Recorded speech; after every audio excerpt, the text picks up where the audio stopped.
This morning, we continue our series in Job. And this morning, we're actually going to have 3 readings that will come together to help build the story of what happens to this man. And we're going to take each of those readings on their own and address them as they build together. Now, last week, I said that I did not think that this book of Job was intended to answer the question about why bad things happen to good people. But I feel like I need to give that statement some nuance this week.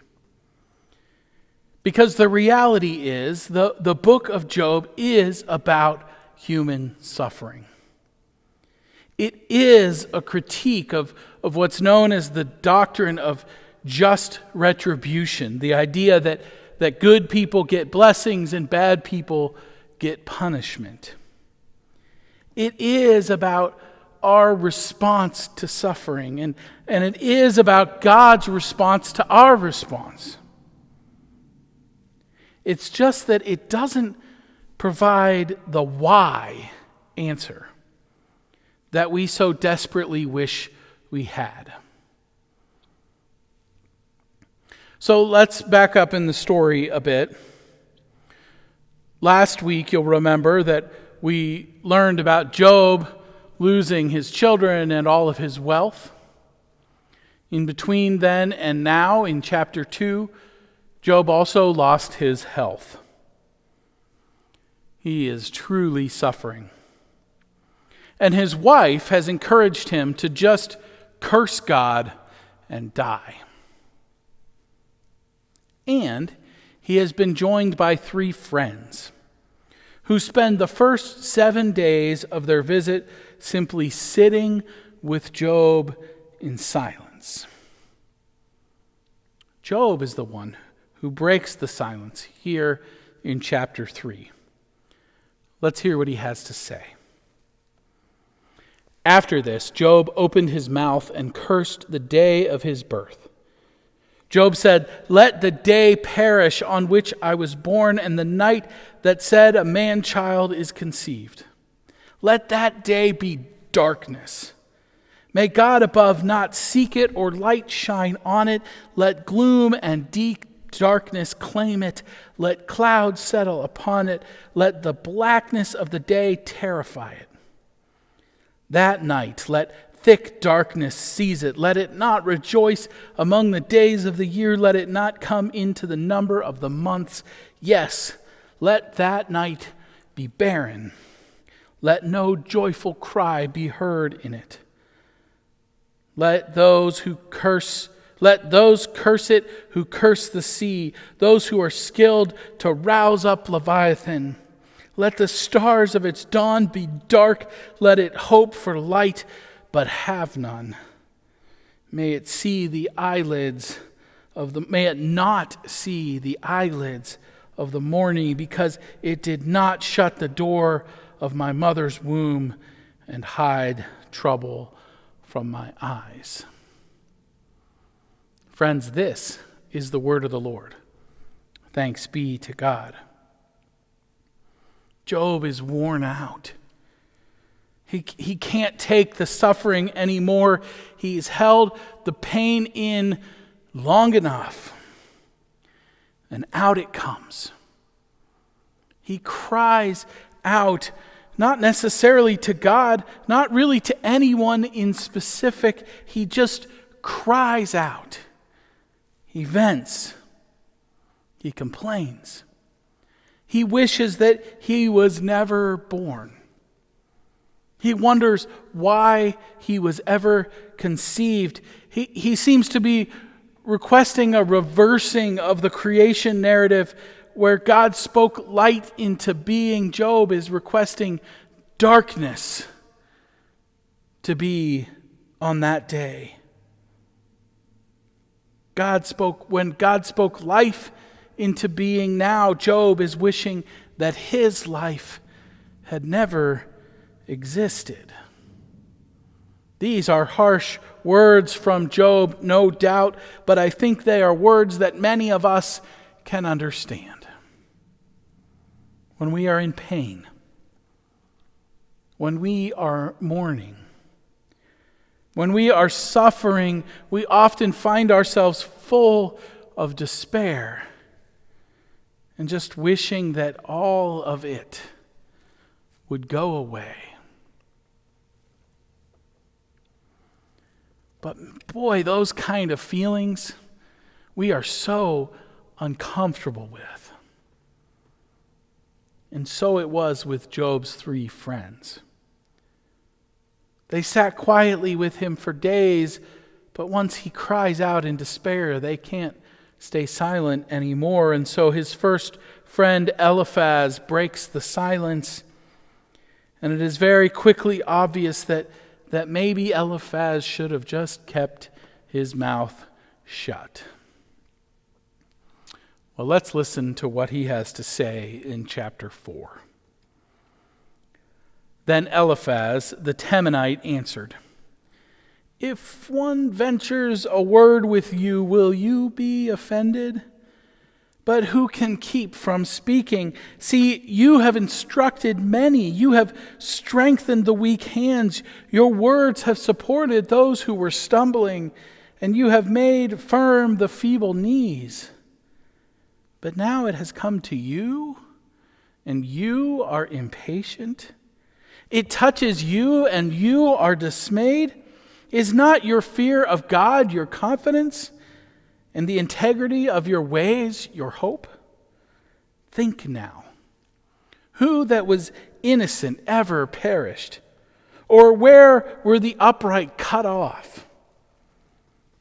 As I have seen, those who plow iniquity and sow trouble reap the same. By the breath of God they perish, and by the blast of his anger they are consumed." Friends, this is the word of the Lord. Thanks be to God. Now, before we get too hard on old Eliphaz here, we must remember that he is speaking the dominant theology of his time, and one that many people still hold on to in our world. And in fact, it sounds like what he's really doing is putting words that had at some point been spoken by Job back at Job. He's sure that there is an easy answer to Job's suffering. Job must have done something wrong. He must not be as righteous as everyone thinks he is. He must have some kind of skeletons in his closet. For surely his suffering could only be a punishment for wrongdoing. Otherwise, how could we make sense out of it or anything else? And that is where Eliphaz makes his mistake. Instead of just staying with Job, instead of praying with and for Job, he decides that what Job needed was a quick theology lesson. He needed to know that his suffering was a punishment. Only then could he repent and find relief. But a theology lesson was not what Job needed. Nor do I believe it's what anyone needs when they are suffering. In fact, what Job needed and what each one of us needs when we're suffering is a friend who will be our companion in that suffering, who will have empathy for us and feel the pain along with us, and who will offer us love each step of the way. Eliphaz would have been better if he just stayed quiet and listened carefully to Job's complaints. I think that is one of the great lessons of the book of Job. That the best way to comfort someone who is suffering is often just to sit with them. To sit with them in the uncomfortableness of suffering, to suffer alongside them, to let them know that they are not alone. Trying to fix it or explain it away is rarely a good choice, as the reality is that most suffering can't be fixed or explained away. It can't be understood. It just is. Suffering is just suffering. Period.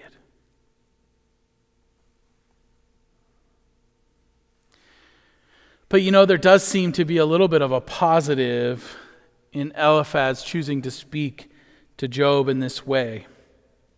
And that positive is that it seems to encourage Job to move from just complaining to the air about his suffering into taking his lament directly to God. And so in chapter 7, Job turns his attention, his complaints, to God. And we pick up a few verses in. Therefore, I will not restrain my mouth. I will speak in the anguish of my spirit. I will complain in the bitterness of my soul. Am I the sea or the dragon that you set a guard over me? When I say, my bed will comfort me, my couch will ease my complaint, then you scare me with dreams and terrify me with visions, so that I would choose strangling and death rather than this body. I loathe my life. I would not live forever. Let me alone, for my days are a breath. What are human beings that you make so much of them, that you set your mind on them, visiting them every morning, test them every moment? Will you not look away from me for a while? Let me alone until I swallow my spittle. If I sin, what do I do to you, you watcher of humanity? Why have you made me your target? Why have I become a burden to you? Why do you not pardon my transgression and take away my iniquity? For now I shall lie in the earth. You will seek me, but I shall not be. Friends, this too is the word of the Lord. Thanks be to God. Wow. Such powerful, bold words here from Job. He is one gutsy guy at the end of his rope. He even takes words that are meant for comfort from Psalm 8.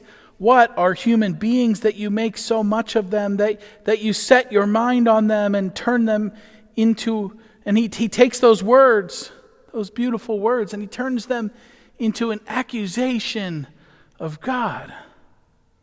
Job is angry, and that is just plain it, and his anger is directed at God.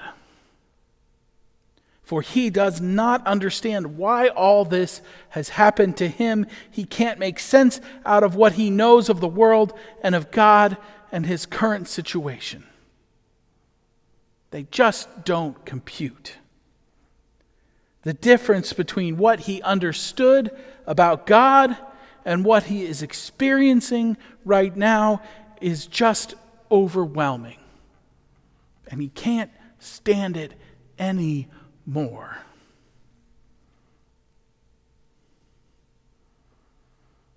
Have you ever felt that way?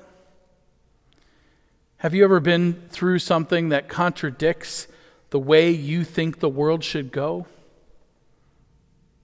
Maybe it was when you got a diagnosis for either you or a loved one. Maybe it was when you lost a job that you thought you were doing well in. Maybe it was when you studied day and night for an important exam and still didn't get the grade you were hoping for. Maybe it was when a friendship that you had worked really hard at suddenly dried up. Maybe it was when a dear loved one passed away. Maybe For you, it was when this pandemic made you unable to do many of the things you love, including coming to this building for worship each week. I think the reality is that we have all felt some level of this experience from time to time, where what we expect in the world and what happens don't make sense with each other.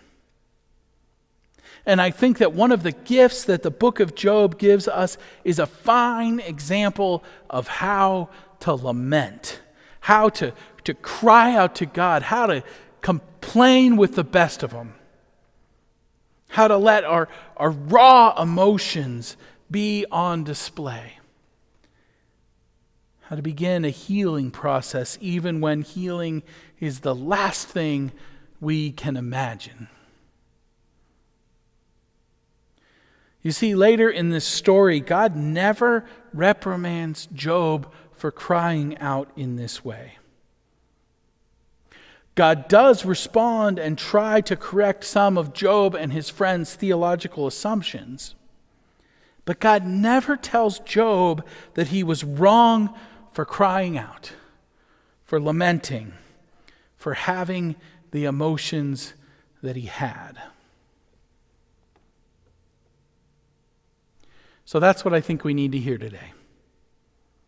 If you are struggling, go ahead and let it out.